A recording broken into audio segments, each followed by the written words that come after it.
Hey everyone, welcome to biology eighties. तो genetic material की खोजबीन में ग्रिफिथ एक्सपेरिमेंट हमने कर लिया, ऑसवर्ल्ड एवेरी, मैकली और मैकार्टी वाला एक्सपेरिमेंट भी हमने कर लिया। अब बात आती है हर्शे एंड चेज एक्सपेरिमेंट की। अभी तक हमने क्या पढ़ा था? अभी तक हमने पढ़ा कि भाई 1928 में फ्रेडरिक ग्रिफिथ ने स्ट्रेप्टोकोकस निमोनिया के साथ एक्सपेरिमेंट किया, ट्रांसफॉर्मिंग प्रिंसिपल वाला एक्सपेरिमेंट हमने पढ़ा। अगर ये वीडियो नहीं देखी है तो इस वीडियो के डिस्क्रिप्शन में ट्रांसफॉर्मिंग प्रिंसिपल वीडियो का लिंक है, एक बार पहले इस एक्सपेरिमेंट को जरूर समझिएगा, तभी आप आगे की कहानी जान पाएंगे। तो ट्रांसफॉर्मिंग प्रिंसिपल के जरिए ग्रिफिथ भैया ने ये तो बता दिया था कि एस स्ट्रेन से आर स्ट्रेन में कुछ ना कुछ ट्रांसफर हुआ है, जिसकी वजह से आर स्ट्रेन डिजीज कॉजिंग बन चुका, लेकिन वो कुछ ना कुछ क्या चीज थी उसका नेचर हम लोगों को पता नहीं चला। फिर इसके बाद 1933 से 1944 में आए आपके एवरी, मैकली और मैकार्टी, जिन्होंने क्या किया, हीट किल एस्ट्रेन के बायोकेमिकल्स को एक्सट्रैक्ट किया, उन्हें डिफरेंट एंजाइम से डाइजेस्ट करने के बाद ये प्रूव किया कि भाई DNA is the genetic material. लेकिन इनके एक्सपेरिमेंट को बहुत सारे लोगों ने एक्सेप्ट नहीं किया, तो फिर बस नेक्स्ट एक्सपेरिमेंट की शुरुआत हुई। नेक्स्ट एक्सपेरिमेंट किया हर्शे एंड चेज ने। 1952 में एक्सपेरिमेंट हुआ था, Alfred Hershey and Martha chase ने एक्सपेरिमेंट किया था, जिसे कि ट्रांसडक्शन प्रिंसिपल भी कहा जाता है। अब इस एक्सपेरिमेंट को ट्रांसडक्शन प्रिंसिपल क्यों कहा जाता है ये भी हम जानेंगे। चलिए जानते हैं कि एल्फ्रेड हर्शे और मार्था चेज ने जेनेटिक मटेरियल का नेचर जानने के लिए क्या एक्सपेरिमेंट किया।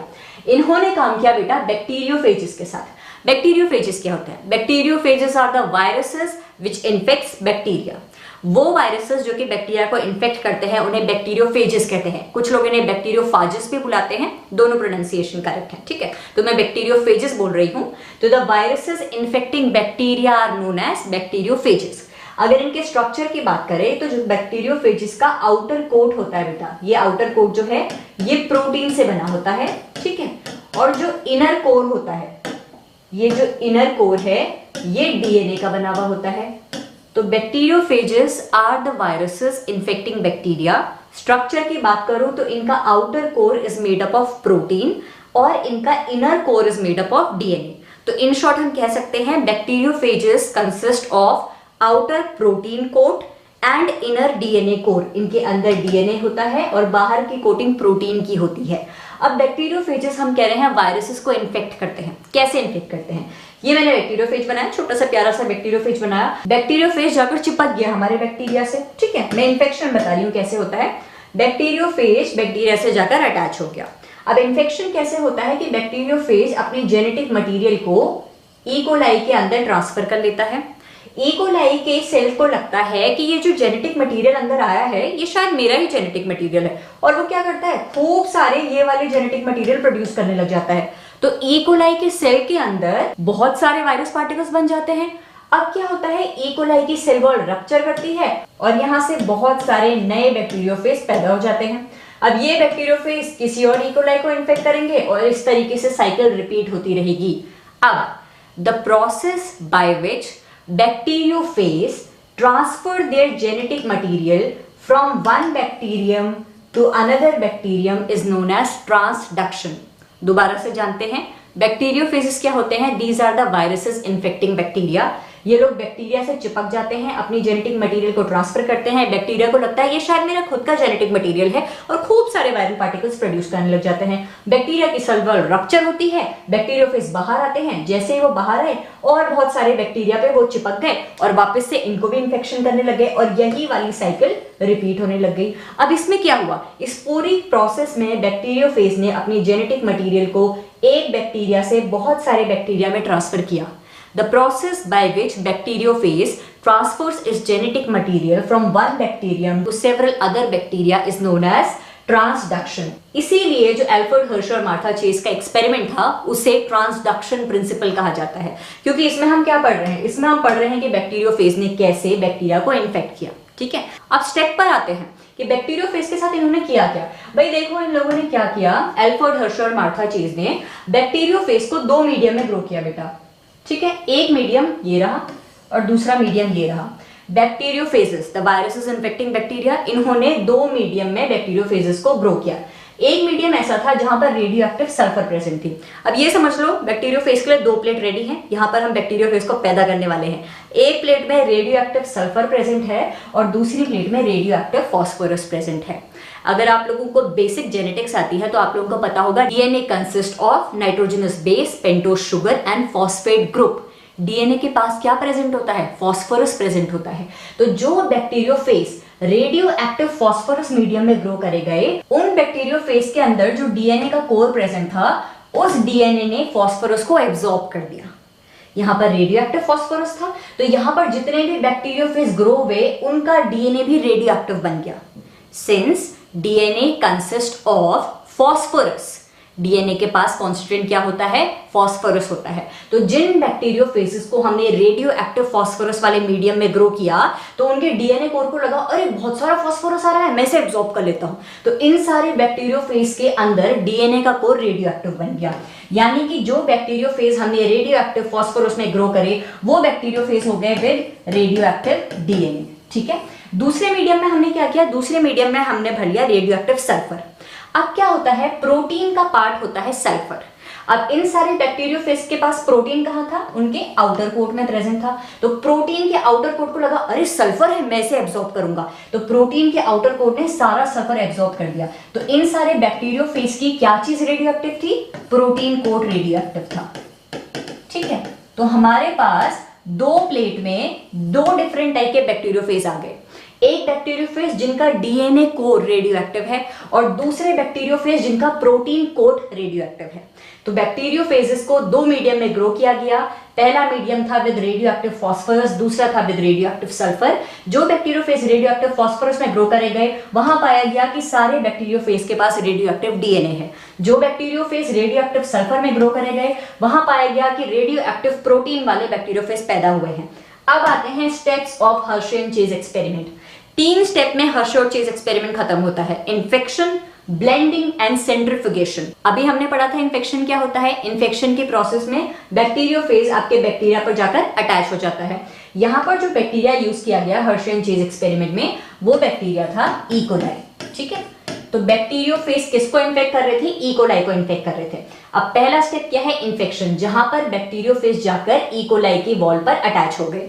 पहला स्टेप इन्फेक्शन। और इन्फेक्शन में मैंने आपको क्या बताया था कि आपके जैसे ही बैक्टीरियोफेज बैक्टीरिया पे जाकर अटैच हो जाते हैं, वो अपने जेनेटिक मटेरियल को बैक्टीरिया के अंदर ट्रांसफर कर लेते हैं। अभी हमें पता नहीं है कि जेनेटिक मटेरियल ट्रांसफर क्या हुआ है, हमें बस ये पता है कि बैक्टीरियोफेज जब बैक्टीरिया को अटैक करेगा तो उसका जेनेटिक मटेरियल अंदर ट्रांसफर हो जाएगा। यहाँ जेनेटिक मटेरियल ट्रांसफर हो गया है। दूसरी चीज आई ब्लेंडिंग। अब ब्लेंडिंग में क्या होता है? देखो इन्फेक्शन हो चुका, ये बैक्टीरियोफेज अटैच हुआ, उसने जेनेटिक मटेरियल ट्रांसफर कर दिया। अब जेनेटिक मटेरियल अंदर आ गया है ना सेल के, अब हमें ये बाहर के वायरस के पार्टिकल की क्या जरूरत है? तो ब्लेंडिंग प्रोसेस में, जैसे मम्मी घर पे मिक्सर घुमाती है चटनी बनाने के लिए, उसी तरीके से ब्लेंडिंग करी गई। अब ब्लेंडिंग से क्या हुआ? जो ये चिपके हुए वायरस के पार्टिकल्स थे, ये रिमूव हो गए। ठीक है। ब्लेंडिंग करी, ब्लेंडिंग से क्या हुआ? ई कोलाई पर जो बैक्टीरियोफेज के पार्टिकल्स चिपके हुए थे वो रिमूव हो गए। This is known as blending. तीसरी स्टेप आती है सेंट्रीफ्यूगेशन। सेंट्रीफ्यूगेशन में क्या होता है? स्पिनिंग होती है, रोटेशन होता है, जिसकी वजह से जो हैवी पार्टिकल्स होंगे वो ट्यूब के बॉटम में आ जाएंगे और जो लाइट पार्टिकल्स होंगे वो ट्यूब के ऊपर आ जाएंगे। वापस बताती हूँ, हर्शे एंड चेज के एक्सपेरिमेंट में 3 स्टेप आए। पहला आया इन्फेक्शन, जहां पर बैक्टीरियोफेज को ई कोलाई सेल से अटैच करवाया गया। अटैच करने के बाद ई कोलाई सेल के अंदर बैक्टीरियोफेज ने अपने जेनेटिक मटेरियल को भेज दिया। अब भेज दिया है जेनेटिक मटेरियल, तो हमें इन पार्टिकल्स का क्या काम? इन पार्टिकल्स को जरा बॉल से हटा देते हैं। हटाने के लिए हमने करी ब्लेंडिंग। ब्लेंडिंग करने से ई कोलाई सेल से बैक्टीरियोफेज हट गए। अब हट तो गए हैं, लेकिन मिक्सचर एकदम खराब सा बन गया है यार। ऐसा करते हैं कि सेपरेट कर लेते हैं, जो लाइटर पार्टिकल्स है वो ऊपर आ जाए, हैवी पार्टिकल्स नीचे आ जाए, ताकि हमें पता चल सके भाई बैक्टीरिया कहाँ है या फिर वायरल पार्टिकल्स कहाँ है ना।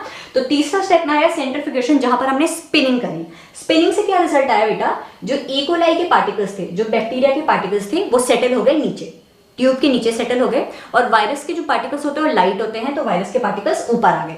तो हमने सेंट्रीफ्यूगेशन करी। मेन स्टेप यही है, सेंट्रीफ्यूगेशन करी और कुछ इस तरीके से रिजल्ट आया। ई कोलाई आपका बॉटम में सेटल हो गया। जो चीज बॉटम में सेटल होती है उसे कहते हैं पैलेट, और जो चीज सोल्यूशन के ऊपर तैरती है उसे कहते हैं सुपरनेटेंट। तो यही बात, सेंट्रीफ्यूगेशन से स्पिनिंग हुई, ट्यूब के नीचे आपके हैवी बैक्टीरियल पार्टिकल्स आ गए एज पैलेट, और वायरस पार्टिकल्स आपके लाइट थे, बैक्टीरियोफेज जो था वो आपका लाइट था, तो सुपरनेटेंट की तरफ से आ गया। अब हमने, याद है ना, 2 बैक्टीरियोफेज ग्रो करवाए थे, एक था विद रेडियो एक्टिव फॉस्फोरस और एक था विद रेडियो एक्टिव सल्फर। जिन बैक्टीरियोफेजेस को हमने रेडियो एक्टिव सल्फर में ग्रो किया था उनके पास रेडियो एक्टिव प्रोटीन था, और जिन बैक्टीरियोफेजेस को हमने रेडियो एक्टिव फॉस्फोरस में ग्रो किया था उनके पास था रेडियो एक्टिव डीएनए। 2 टाइप के बैक्टीरियोफेजेस थे। अब हमने दोनों की ट्यूब रेडी कर ली। एक में क्या हुआ, हमारे पास ऐसे बैक्टीरिया सेल प्रेजेंट हैं जिनको रेडियो एक्टिव प्रोटीन वाले बैक्टीरियोफेजेस ने इन्फेक्ट किया है। ये क्या है, इनका प्रोटीन कोड रेडियो एक्टिव है। दूसरे हमारे पास वो इकोलाई सेल है जिनको ऐसे बैक्टीरियोफेजेस ने इन्फेक्ट किया है जिनका डीएनए का कोड रेडियो एक्टिव है। अब सेंट्रीफ्यूगेशन की इस ट्यूब को ऑब्जर्व किया गया। अब सबसे पहले हम उस ट्यूब को देखते हैं जिसमें बैक्टीरिया इन्फेक्ट हुए थे with bacteriophages having radio active protein. ये पाया गया कि जो आपके पैलेट में इकोलाई के सेल्स है ना, वो रेडियो एक्टिव नहीं हुए। अगर बैक्टीरियोफेज ने इकोलाई को इन्फेक्ट किया होता, हमने बोला है कि इकोलाई को जब इन्फेक्ट करता है तो बैक्टीरियोफेज अपना जेनेटिक मटेरियल ट्रांसफर करता है। अगर प्रोटीन जेनेटिक मटेरियल होता तो इकोलाई के सेल के अंदर प्रोटीन आना चाहिए था। हमने यहां पर पढ़ा था कि इन्फेक्शन के टाइम पर क्या होता है, बैक्टीरियोफेज अपना जेनेटिक मटेरियल ट्रांसफर करता है, वो बैक्टीरिया के सेल के अंदर आ जाता है। तो अगर प्रोटीन जेनेटिक मटेरियल होता तो यहां पर इकोलाई के सेल के अंदर भी हमें रेडियो एक्टिविटी मिलनी चाहिए थी, पर इकोलाई के सेल के अंदर रेडियो एक्टिविटी नहीं मिली, बल्कि ऊपर सुपरनिटेल में जो वायरस के पार्टिकल्स थे यहां रेडियो एक्टिविटी देखी गई। यानी कि वायरसेस ने रेडियो एक्टिव प्रोटीन को इकोलाई में ट्रांसफर ही नहीं किया।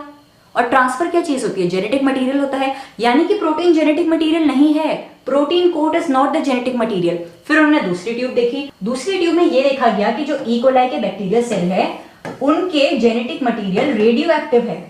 अब उनका जेनेटिक मटेरियल रेडियो एक्टिव हो गया है, मतलब कि जो बैक्टीरियोफेज है उसने जो जेनेटिक मटेरियल ट्रांसफर किया वो डीएनए था।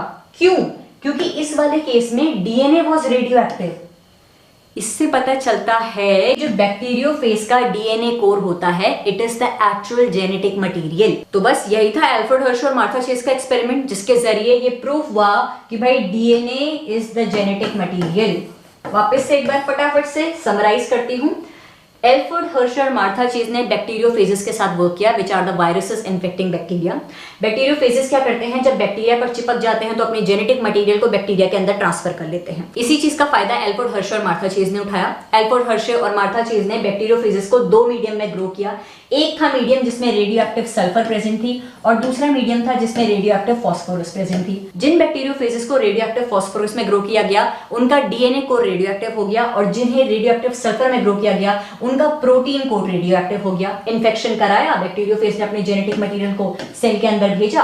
अब हमने कहा बैक्टीरियोफेज तेरा कुछ काम नहीं, तुझे हटा दिया जाए। ब्लेंडिंग से बैक्टीरियोफेज को हटा दिया, सेंट्रीफ्यूगेशन से हमने जरा वायरस के पार्टिकल्स और बैक्टीरिया के पार्टिकल्स को अलग कर दिया। ऑब्जर्व करने पर पता चला कि जो बैक्टीरियोफेजेस रेडियो एक्टिव प्रोटीन के साथ थे वो लोग अपने प्रोटीन को इकोलाई के अंदर ट्रांसफर नहीं कर पाए, मतलब protein is not the genetic material. पर जो बैक्टीरियोफेजेस रेडियो एक्टिव डीएनए वाले थे उन्होंने इकोलाई को जब इन्फेक्ट किया तो इकोलाई के अंदर रेडियो एक्टिविटी आ गई। यानी कि बैक्टीरियोफेजेस ने जो चीज ट्रांसफर करी इकोलाई के पास वो रेडियो एक्टिव थी, और यहाँ पर क्या रेडियो एक्टिव था, डीएनए रेडियो एक्टिव था। तो इससे प्रूव होता है कि भाई DNA is the genetic material. तो 1952 में एल्फ्रेड हर्श और मार्था चेज ने ट्रांसडक्शन प्रिंसिपल के जरिए इन्फेक्शन, ब्लेंडिंग, सेंट्रीफ्यूगेशन, 3 स्टेप के साथ ये प्रूफ किया कि DNA is the genetic material. बाकी सारे साइंटिस्ट ने कहा हाँ भाई इस एक्सपेरिमेंट में बात तो है, तो इसे एक्सेप्ट किया जाए। तो फाइनली ये एक्सेप्ट हुआ और बस डिक्लेयर हो गया कि DNA is the genetic material. तो यही था एल्फ्रेड हर्श और मार्था चेज का एक्सपेरिमेंट। अगर आपको ये वीडियो पसंद आई, आपको लगा कि जो मैंने आपको समझाया आपको समझ आ चुका है, तो please hit the like button and subscribe to my channel for the upcoming videos. Thank you so much for watching this video.